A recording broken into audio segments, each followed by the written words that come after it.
Doctor APJ Abul Kalam थे। और मैं सारे सदन से कहना चाहूंगा, डॉक्टर कलाम का नमाज जनाजा और याकूब मेनन का नमाज जनाजा एक ही दिन हुआ। कितने लोग याकूब मेनन के नमाज जनाजा में गए और कितने डॉक्टर कलाम के नमाज जनाजा में गए? डॉक्टर कलाम मेमोरियल पे कितने लोगों की फोटो है, दिखाएं मुझे, सोशल मीडिया पे पोस्ट की हो। मगर अफजल हालात का मारा था, आपके एक मंत्री का ऑफिशियल ट्वीट है, वो इस सदन के सदस्य नहीं तो मैं नहीं बोल रहा हूं। याकूब मेनन की जुडिशियल किलिंग हुई, आपके एक नेता का, मिनिस्टर का ऑफिशियल ट्वीट है, सदन के सदस्य नहीं है इसलिए नहीं बोल रहा हूं। और सर 26/11 आरएसएस ने कराया, सदन के सदस्य बैठे हुए हैं, हाफिज साहब और सुनिए जाकिर नायक शांति का मसीहा सदन में सदस्य बैठे हुए हैं। सर किसने जोड़ा? मैं नहीं कह रहा हूं जोड़ा, हमने किससे जोड़ा मैं बताना चाहता हूं। मैं अपनी बात, सर मैंने नाम किसी का नहीं लिया। सर आपने उड़ता तीर क्यों पकड़ लिया? सर मैंने नाम नहीं लिया, उड़ता तीर क्यों पकड़ लिया?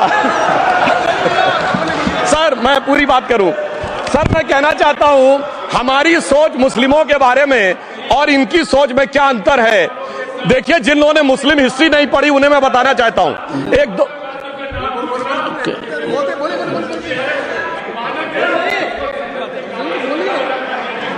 सभापति महोदय, मैं थोड़ा उन लोगों को इस्लामिक हिस्ट्री के बारे में बताना चाहता हूं। Honourable Digvijaya Singh, please, no I give a chance, I give.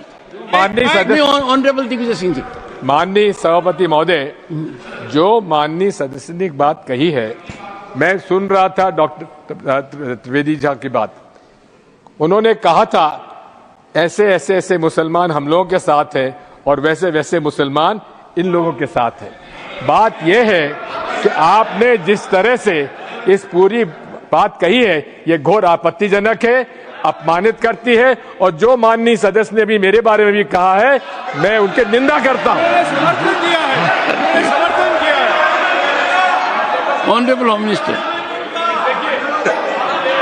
Honourable home minister, honourable home minister, एक second. Okay, one second, your mic will be on. जी महोदय, मुझे ये सब कहने की जरूरत नहीं है, लेकिन जो गुजरात में दंगे और फसाद हुए, कौन कौन उसके लिए जिम्मेदार थे बताइए। Honourable home minister.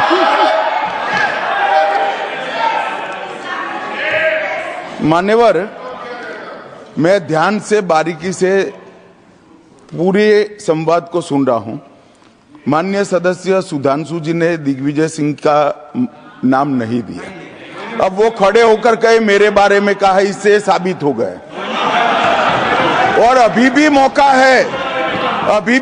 है, आपने नहीं कहा है कि 26/11 के हमले में आरएसएस का हाथ था, तो अभी खड़े होकर माइक चालू कराकर बुलवा दीजिए। माननीय,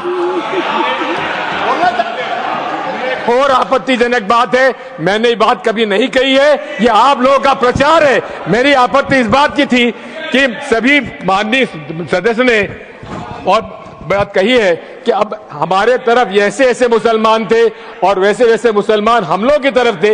ये पूरे समाज के साथ, पूरे अल्पसंख्यक समाज के साथ अपमानजनक बात है। और माननीय सभापति महोदय, आप बताइए, माननीय गृह मंत्री जी, आप वहां पर थे, गृह मंत्री थे जब दंगे हुए थे, तो आप लोगों का क्या रोल था, ये जन जाहिर करें। Honourable home minister. इनको मेरा हुआ ऐसा है कि मैं ही दिखाई पड़ता हूं। आपकी सुनिए, अब सुनिए ना दिग्विजय सिंह, सुनिए, एक मिनट सुनिए। दंगे शांत होने के बाद 18 महीने के बाद मैं गृह मंत्री बना। दंगा हुआ तब मैं गृह मंत्री नहीं था। सुधांशु त्रिवेदी। संदर्भ में किसी का नाम नहीं लिया। अजीज बर्नी की किताब थी 2611 एंड आरएसएस कॉन्स्पिरेसी, कोई जाके चेक कर ले उसमें कौन कौन कहां कहां था। अब मैं मुसलमानों के बारे में कहना चाहता हूं, मुस्लिम समाज के लिए। बहुत से लोग ऐसे हैं जिनको मुस्लिम समाज की हिस्ट्री नहीं पता है।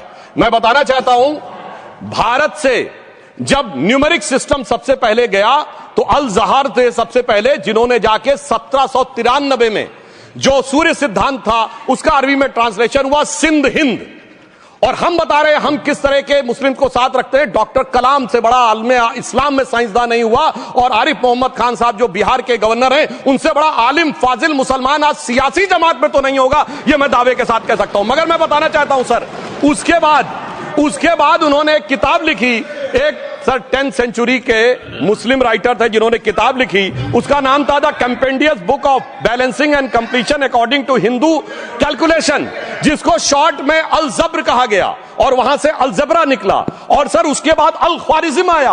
और सर आज मेरे ख्याल से सदन के बहुत से लोगों को नहीं पता होगा, ये जो एल्गोरिथम वर्ड है ये अल ख्वारिज्म से आया हुआ है। एक जमाने में इस्लाम में बैतुल हिकमत था, यानी वो सबसे बड़ा हिकमत का केंद्र था, जब एक से एक लोग होते थे। बहुतों को नहीं पता होगा कि कोलंबस ने जिस नक्शे के थ्रू दुनिया ट्रेवल किया था वो बनाने वाला भी एक मुस्लिम था, अल इदरीसी।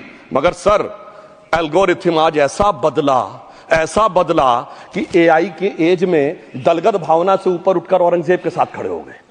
सर ये एल्गोरिथम किसने बदल दिया, ये मैं बताना चाहता हूं, इस पे थोड़ा सोचने की जरूरत है। इसलिए मैं कहता हूं मुस्लिम पॉलिटिक्स की सोच क्या थी, हमने किन मुसलमानों का साथ दिया है, मैं बताना चाहता हूं। सर वीर अब्दुल हमीद की शहादत की 50वीं वर्षगांठ 2015 में हुई। प्रधानमंत्री मोदी जी ने उनके पूरे परिवार को और उनकी पत्नी को बुला के सम्मानित किया और इन लोगों ने उस यासीन मलिक को, जिसके ऊपर 3 एयरफोर्स के ऑफिसर्स को हत्या करने का आरोप था, वो प्रधानमंत्री आवास में। सर साफ दिखाई पड़ता है कौन किसके साथ खड़ा हुआ है, कौन किस तरह के मुसलमान के साथ खड़ा हुआ है। और सर मैं ये भी कहना चाहता हूं, सर ये सर अपने टर्न पे बोलिए, सर पिछले 30-35 सालों से हुआ खड़ा किया जा रहा है। 1990 में जब राम मंदिर आंदोलन हुआ, कहा गया बीजेपी आएगी उत्तर प्रदेश में खा जाएगी। सर बीजेपी आने के बाद उत्तर प्रदेश में जानते क्या हुआ? सर 22 साल से शिया सुन्नी के बीच में जो दंगे चलते थे और मदे साबा का जुलूस नहीं निकलता था, शिया समुदाय का मदे साबा का जुलूस लखनऊ में हमारी सरकार में निकलना शुरू हुआ। और उसके बाद कहा गया केंद्र में भाजपा आएगी तो खा जाएगी। सर अटल जी की सरकार आई, इतनी शानदार स्थिति रही। उसके बाद कहा गया गुजरात में आएगी तो भाजपा खा जाएगी। सर गुजरात का मुसलमान आज सबसे समृद्ध मुसलमान है, सबसे ज्यादा जकात वहां से आता है। उसके बाद कहा गया मोदी जी की सरकार आएगी तो क्या होगा? सर मोदी जी की सरकार आने के बाद हमारे साथियों ने बताया है अल्पसंख्यक समुदाय के 70% लोग हैं जिनको किसी न किसी एक योजना का लाभ जरूर मिला है। और सर फिर कहा गया सीए आएगा तो नागरिकता छिन जाएगी। सर उसके बाद भी आपने सब देखा, और सर हम बचपन में सुनते थे कि राम मंदिर बनने लगेगा तो मिडिल ईस्ट के देश पेट्रोल देना बंद कर देंगे। सर राम मंदिर भी बन रहा है और भारत मिडिल ईस्ट कॉरिडोर भी बन रहा है और अबू धाबी में भी मंदिर बन रहा है और 4 मुस्लिम देशों ने सर्वोच्च नागरिक सम्मान मोदी जी को दिया हुआ है। इसलिए मैं कहना चाहता हूं सर, मर्ज हो तो उसका इलाज किया जा सकता है। जैसे हमारे यहां वैद धन्वंतर माने गए हैं, इस्लामी अकीदे में वैद हकीम लुकमान माने गए, तो कहा गया है उनके लिए कि इसमें क्या रखा है, देखे है जो तू आन के पास, बदगुमा वहम की दारू नहीं लुकमान के पास। यानी मर्ज का इलाज है पर वहम का इलाज तो हकीम लुकमान भी नहीं कर सकते जो आपने पाल कर रखा है। मैं कहना चाहता हूं हम किन मुसलमानों की बात करते हैं? आप गंगा जमुनी तहजीब की बात करते हैं। सर दारा शिकोह औरंगजेब का बड़ा भाई था, उसने उपनिषदों का अध्ययन किया, संस्कृत में अनुवाद कराया और नाम रखा सिर्रा अकबर, यानी वर्ड्स ऑफ गॉड। मैंने किसी को दारा शिकोह की जयंती मनाते हुए नहीं देखा। मैं पूछना चाहता हूं बेगम बीबी ताज, उनके घर पे जाते किसी ने सुना? सर ये बताइए, आलम शेख इतने बड़े कृष्ण भक्त कवि, किसी ने सुना उनके घर पे जाते हुए? मलिक मोहम्मद जायसी जिन्होंने पद्मावत लिखा, उत्तर प्रदेश के रहने वाले, उनके घर पे कोई गया? ये बताइए ब्रिगेडियर मोहम्मद उस्मान के घर पे कौन गया? आजमगढ़ में, गाजीपुर के रहने वाले थे, आज तक जाने वालों में नहीं दिखे। और मैं सर बताना चाहता हूं एक और बात, सर एक सैयद इब्राहिम रसखान हुए हैं, बहुत बड़े कृष्ण भक्त के कवि। सर जिन्होंने क्या लिखा, उन्होंने कहा मेरा अगला जन्म हो तो भी मैं कृष्ण भक्ति बनना चाहूंगा, मनुष्य बनूं तो ग्वाल बाले के रूप में और पशु बनूं तो गाय के रूप में। उन्होंने कहा मानुष हो तो वही रसखान, बसों ब्रज गोकुल गांव के ग्वारन, जो पशु हो तो कहा बस मेरो चरो नित नंद की धेनु मजारन। सर उन्होंने कहा गायों के बीच में नंद बाबा की गायों में जन्म लेना चाहूंगा। मगर सर आज एक ऐसे नेता आए हैं इस देश में जिनको गायों से बदबू आने लगी है, तो उनके लिए मुझे मेरे मन में भाव आता है सर कि श्री रामचंद्र कह गए सिया से, ऐसा कलयुग आएगा गोपालक श्री यदुवर कुल में एक ऐसा नेता आएगा जिसे बकरे कटने में खुशबू मिलेगी, गौ माता में बदबू पाएगा। रामचंद्र कह गए सिया से कैसा कलयुग आएगा। अब सर मैं एक और बात भी कहना चाहता हूं, हम किनको मानते हैं? सर नजीर अकबराबादी को सुनिए, कृष्ण भक्त के लिए क्या कहा। सर मैं एक बोलना चाहता हूं, बुल्ले शाह ने क्या कहा? बुल्ले शाह ने कहा, अभी होली गुजरी है, उसने कहा था आज होली खेलूंगी मैं, कर बिस्मिल्लाह। उन्होंने आगे कहा अलस्तु भी रबिकुम, प्रीतम बोले, सब सखियों ने घूंघट खोले, नाम नबी की रतन चढ़ी, सुनिएगा, नाम नबी की रतन चढ़ी और बूंद पड़ी अल्लाह अल्लाह, आज होली खेलूंगी मैं, कर बिस्मिल्लाह। तो मैं भी कहता हूं अब बिस्मिल्लाह करिए, और उसके बाद हमारे इस सहयोग करिए, इस सकारात्मक उसका, वरना अल्हम्दुलिल्लाह जो हम मुसलमानों के लिए और देश के लिए करना चाहते हैं उसमें हमें सफलता जरूर मिलेगी।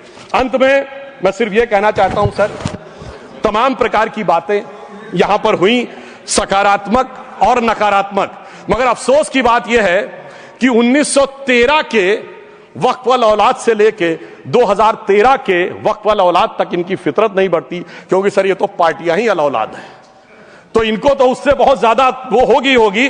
पर मैं सिर्फ अंत में कहना चाहता हूं सर, अपनी सोच बदलिए। आप जिस कश्ती पे सवार होकर इस दरिया को पार करने की कोशिश कर रहे हैं, पिछले 75 साल में नहीं कर पा रहे हैं, 10-12 साल में बहुत हिचकोले खा रहे हैं, तो कश्ती और रास्ता बदलिए। तो इनके लिए अंत में एक पंक्ति कहते हुए बात समाप्त करना चाहूंगा कि इन्होंने कश्ती भी नहीं बदली, दरिया भी नहीं बदला, पर इन डूबने वालों का जज्बा भी नहीं बदला, पर है शौक के सफर ऐसा, एक उम्र हुई हमने, मंजिल भी नहीं पाई, रास्ता भी नहीं बदला। अब अगर नई मंजिल पानी है, नई मंजिल की नई सुबह देखनी है, तो मैं कहना चाहता हूं आइए सबको साथ लेकर चलिए। और एक ऐसा वक्त आया है जब मैं जो हमारे किरण रिजिजू जी ने कहा था कि मैंने एक शम्मा जलाई हवाओं के खिलाफ, तो मैं प्रधानमंत्री मोदी जी की तरफ से कहता हूं कि हमें इल्जाम मत दीजिए, बहुत अफसोस होता है, हमें इल्जाम मत दीजिए, बहुत अफसोस होता है। बड़ी तरकीब से कश्ती यहां तक लेके आए हैं और बदल देते हैं हम दरिया की लहरें अपनी हिम्मत से, आंधियों में भी अक्सर चिराग हमने जलाए हैं। धन्यवाद।